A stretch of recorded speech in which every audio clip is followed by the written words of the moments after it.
सोचिए, एक ऐसा साम्राज्य जो विनाश के कगार पर खड़ा है और युद्ध के बादल चारों तरफ से घिराए हैं। ऐसे में क्या एक आखिरी कोशिश, एक फाइनल डिप्लोमेटिक मिशन इस भयानक तबाही को रोक सकता है?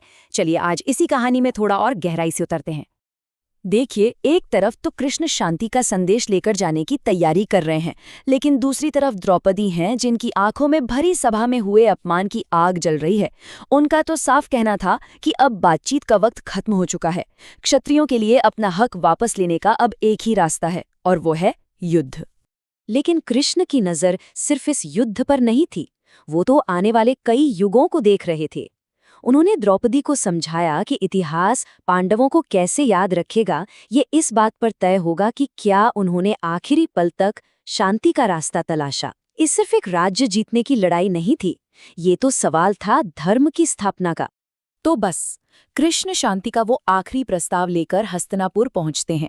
एक ऐसी सभा में जहां माहौल एकदम, आप सोच सकते हैं, बिल्कुल तनाव से भरा हुआ था। हर किसी की सांसें अटकी हुई थीं। कृष्ण ने वहां जाकर कोई लाग लपेट नहीं की। उन्होंने एकदम सीधा सवाल किया राजा धृतराष्ट्र से, और ऐसा करके उन्होंने पूरी सभा के सामने फैसले का सारा भार राजा पे डाल दिया कि अब बताइए, आप न्याय के साथ हैं या अन्याय के। और राजा का जवाब, उफ, वो उनकी पूरी बेबसी की कहानी कह देता है। मतलब वो खुद मान रहे थे कि बेटे के मोह ने उन्हें ऐसा जकड़ लिया है, जैसे किसी ने उनकी आत्मा को ही किसी अंधेरे जेल में कैद कर लिया हो, जहां से वो चाहकर भी सही गलत का फैसला नहीं कर पा रहे। तो इस बातचीत के बाद अब समय था उस ऑफिशियल पीस प्रपोजल का, एक ऐसा ऑफर जिससे ये साफ हो जाता कि पांडव असल में शांति के लिए कितने तैयार हैं।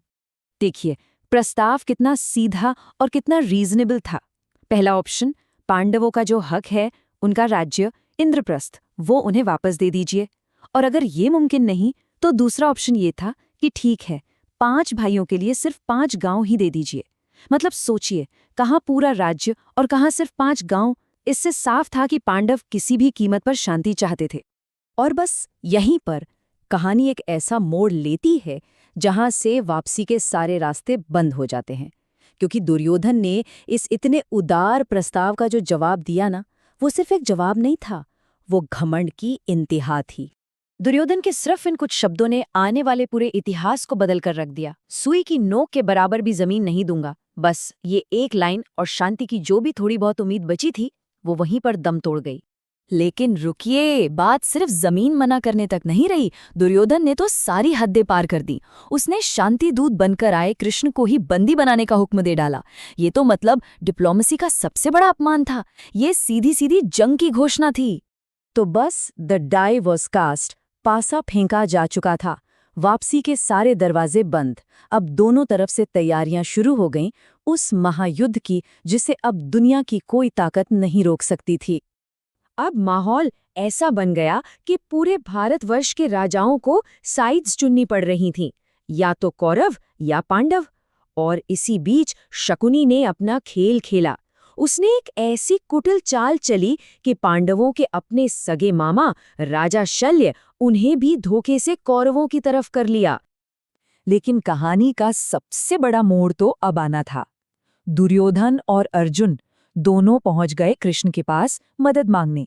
और कृष्ण ने जो ऑप्शन दिया ना, वो बड़ा दिलचस्प था। उन्होंने कहा, देखो, एक तरफ हूं मैं अकेला और मैं युद्ध में हथियार नहीं उठाऊंगा, और दूसरी तरफ है मेरी पूरी नारायणी सेना जो कभी हारी नहीं।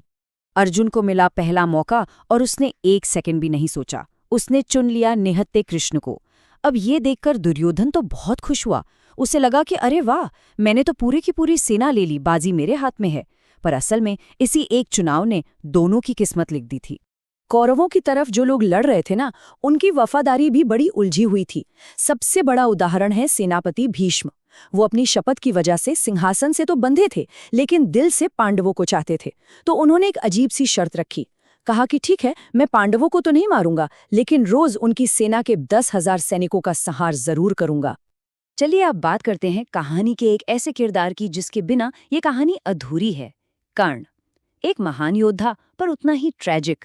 सवाल ये है कि उसकी वफादारी दुर्योधन के लिए इतनी पक्की क्यों थी?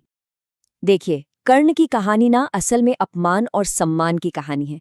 जब एक भरी सभा में उसे सूतपुत्र कहकर लड़ने से रोक दिया गया, उसकी बेइज्जती की गई, तब अकेले दुर्योधन ने आगे बढ़कर उसे अंग देश का राजा बनाया, उसे वो सम्मान दिया जिसका वो हकदार था।